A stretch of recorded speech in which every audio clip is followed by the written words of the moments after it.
2021년 한국 수출은 연간 실적 역대 최고를 기록하며 글로벌 탑 8의 찐 무역 고수에 랭킹된 K통상. 그러나 전통적인 무역 강자 신흥 다크호스와의 경쟁과 팬데믹 장기화에 따른 글로벌 물류난, 공급망 불안, 그리고 이에 따른 원자재 가격 급등 같은 험난한 장애물로 국제무역 시장에서 고수 자리를 유지하거나 더 높은 자리에 오르기가 쉽지만은 않아 보입니다.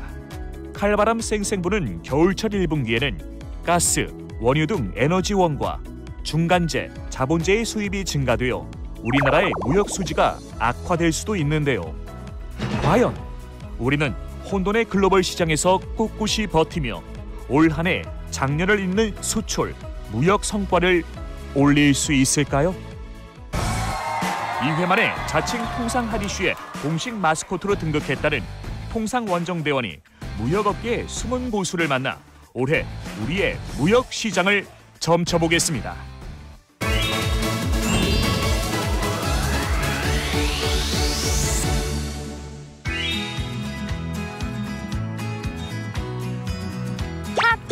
핫하지 핫한 하디슈가 있는 곳이면 어디든 간다.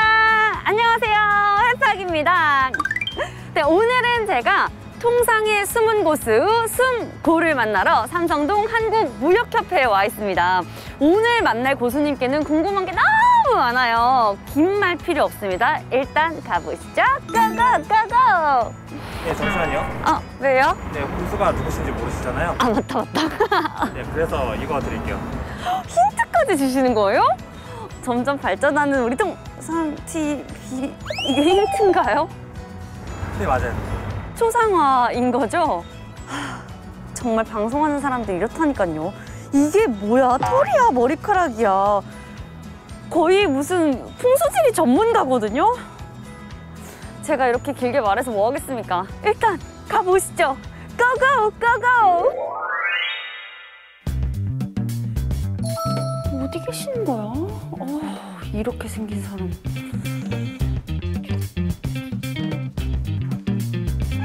계시긴 할 거예요?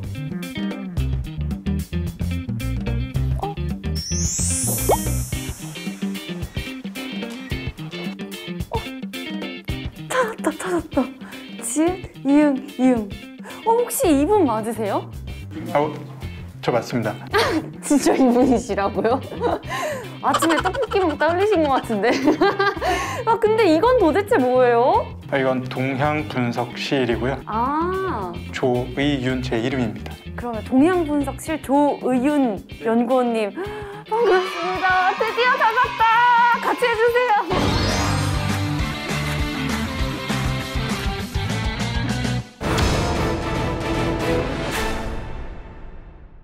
연구원님, 저 진짜 연구원님 찾느라 엄청 힘들었거든요. 그래서 제가 이렇게 어렵게 연구원님을 찾은 만큼 우리나라 무역시장 낱낱이 한번 파헤쳐 보도록 하겠습니다. 작년 한 해 우리나라 수출 무역시장이 탑 오브 탑을 찍었잖아요.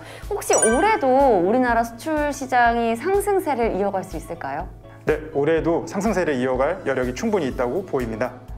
우선 코로나19 3년차에 접어들면서 전 세계의 경제가 비교적 안정감을 찾아가고 있습니다. 일본 신임 총리의 대규모 경기 부양책 시행, 유럽의 백신 접종 확대, 유럽 회복기금 집행 등이 긍정적으로 보입니다. 또한 올해 2월 발효된 RCEP을 통해 우리나라 무역 영토는 더욱 확장되었으며 UA 등과 신규 FTA도 추진되고 있어 무역 규모는 더욱 커질 것으로 전망됩니다. 마지막으로는 우리나라 핵심 산업 수출이 지속적으로 강세를 보일 것이라는 전망입니다. 각국의 디지털 경제 전환 속도가 점점 빨라지고 있는 상황에서 반도체, 디스플레이 수출이 긍정적으로 보입니다. 특히 반도체는 글로벌 데이터 센터의 서버 교체 주기와 맞물려서 전 세계 수입 수요가 늘어날 것으로 보입니다. 친환경이 화두로 떠오르면서 전기차 판매가 크게 늘고 있어 전기차 및 배터리 수출도 꾸준하게 이어질 것으로 보입니다. 또한 최근 많은 관심을 받고 있는 K-컨텐츠 수출 확대 역시 기대해 볼 만합니다. 그렇죠. K-컨텐츠 또 많은 분들 전 세계에서 관심을 가져주시는데 여러 가지 부분에서 상승세를 이어갈 거다라고 굉장히 자신 있게 말씀해 주셨어요. 하지만 그럼에도 불구하고 우리나라 수출 무역 시장에 마이너스 요인이 될 수 있는 방해 요인도 있을 수 있지 않겠어요? 네, 크게 리스크를 3개 정도로 볼 수 있습니다. 첫 번째로 코로나19 변이에 따른 팬데믹 재확산을 꼽을 수 있습니다. 세계 경제가 다시 한번 위축된다면 투자, 소비 등이 감소할 수 있습니다. 우리의 주요 수출 시장인 미국과 중국 리스크가 두 번째입니다. 중국의 경기 둔화가 전망되고 있는데 경기 둔화에 따른 우리 기업 수출 차질이 발생할 수 있습니다. 또한 미국은 양적 완화 축소, 인플레이션 확대 우려 등 회복 속도가 빠르지 않을 수도 있습니다. 미중 갈등이 심화되는 경우 수출 품목 제한과 같은 제재를 통해 우리 기업 수출이 또 제한될 수 있습니다. 마지막으로는 원자재 가격 폭등입니다. 최근 원유, 천연가스 가격이 빠르게 상승하고 있는데요. 브렌트유는 2월 초에 $90에 거래되고 있는데 올 초와 비교하면 30% 이상 상승한 것입니다. 우리나라는 에너지 원자재 수입 비중이 굉장히 높은 국가입니다. 수입액이 늘어날 수는 있겠지만 원자재 가격 상승세가 장기화된다면 무역 수지에는 부정적 영향을 미치고 제조기업의 원자재 수급 차질이 발생할 것으로 보입니다. 네, 몇 가지 리스크 요인을 말씀해 주셨는데 아무래도 국민들에게는 이 요소수 대란이 가장 큰 리스크였다고 기억이 됐을 수 있을 것 같아요. 혹시 올해도 작년과 같은 요소수 대란, 이런 우려되는 대란이 있을까요? 네, 작년 말에 요소수 대란이 굉장히 큰 화두였는데 이러한 공급망 혼란에 대한 대비가 저희는 꼭 필요할 것으로 보입니다. 최근 공급망 리스크가 지속적으로 심화되는 추세인데 우리 기업이 공급망 위기를 미리 예측하고 선제적으로 대응하는 것이 중요할 것으로 보입니다. 최근에 러시아 우크라이나 갈등 국면에서 러시아는 서방을 압박하기 위한 카드로 야말가스관을 폐쇄를 했는데요. 이 야말가스관을 폐쇄한 이후에 천연가스 가격이 폭등세를 보이고 있습니다. 이렇게 자원의 무기화가 지금 나타나고 있는 것인 만큼 우리나라도 이러한 것에 대한 대응이 꼭 필요하다고 봅니다. 우선 우리나라가 특정 국가의 의존도가 심한 품목 리스트를 만들고 거기에 대한 민간 네트워크를 통한 해결 능력이 필요할 것으로 보입니다. 자, 오늘 이렇게 연구원님과 말씀을 나눠보니까 우리나라 무역 규모 그리고 수출이 상승할 수 있는 플러스 요인과 하락할 수 있는 마이너스 요인이 공존할 수밖에 없는 것 같아요. 그런데 여기서 가장 중요한 질문은 올해 우리나라 무역 규모와 성장률 어떻게 예측하시는지, 여기서 1조 원이면 1조 원, 100%면 100% 혹시 정확하게 얘기해 주실 수 있을까요? 네, 분명 올해 긍정적인 측면과 부정적인 측면 두 가지 다 공존하고 있습니다. IMF는 세계 교역량이 증가할 것으로 전망했고 우리 정부 역시 무역 규모가 성장세를 이어갈 것으로 기대하고 있습니다. 그러나 작년에 무역 규모 증가율이 워낙 높았기 때문에 증가 속도는 전년과 비교해서는 다소 둔화될 것으로 보입니다. 아니, 대답이 끝나신 건가요? 제가 분명히 정확한 수치를 말해주실 수 있을까요? 하셨을 때 네 하셨는데 연구원님이 예측하시는 전망치 정확하게 부탁드릴게요. 네, 저는 1조 2천억 달러 정도를 예상해 봅니다. 와, 1조 2천억 달러라고 말씀해 주셨습니다.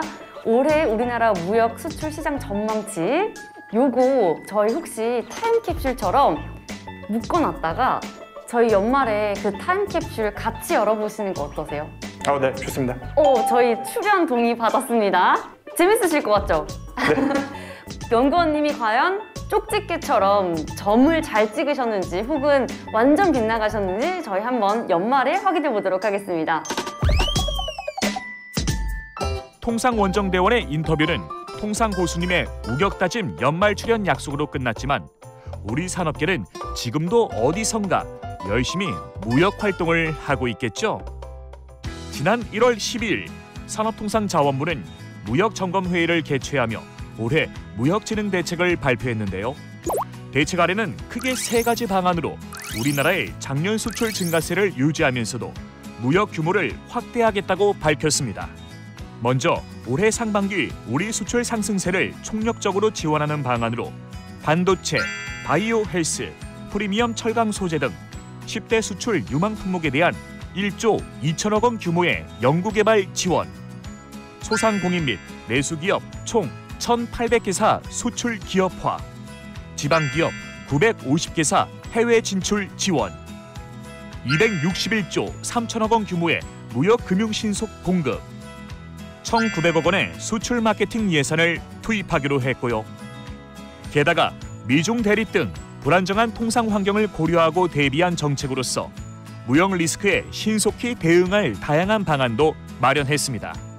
경제 안보를 위해 핵심 수출입 품목의 관리를 강화하는 한편 공급망 교란이 일어나기 전 미리 조기 경보 시스템을 구축하기 위해 국내외 공급망 동향을 전문적, 상시적으로 모니터링하는 분석센터 신설을 검토하기로 한 거죠.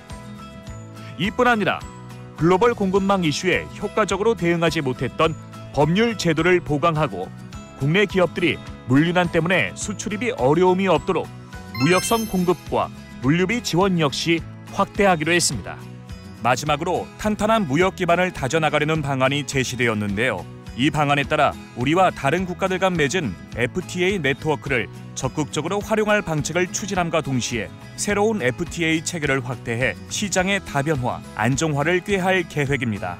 특히 지상 최대 규모의 FTA 협정, RCEP이 마침내 국내에서도 발효되면서 RCEP 활용 지원 센터를 추가 확충하며 역내에서 국내 기업의 수출입이 활성화할 수 있도록 도움 주는 것은 물론 우리 기업의 아세안 역내 공급망 진입, 소비재 수출 확대, 온실가스 해외 감축 등을 전략적으로 추진하는 동남아시아 무역 투자 확대 전략을 마련하기로 했습니다.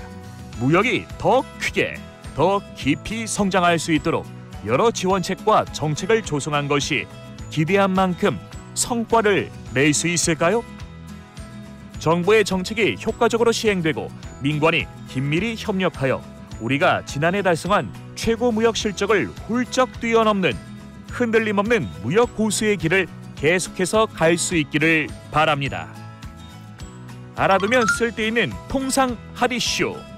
다음 시간에도 통상원정대원의 핫이슈 탐방이 계속됩니다. 쭉!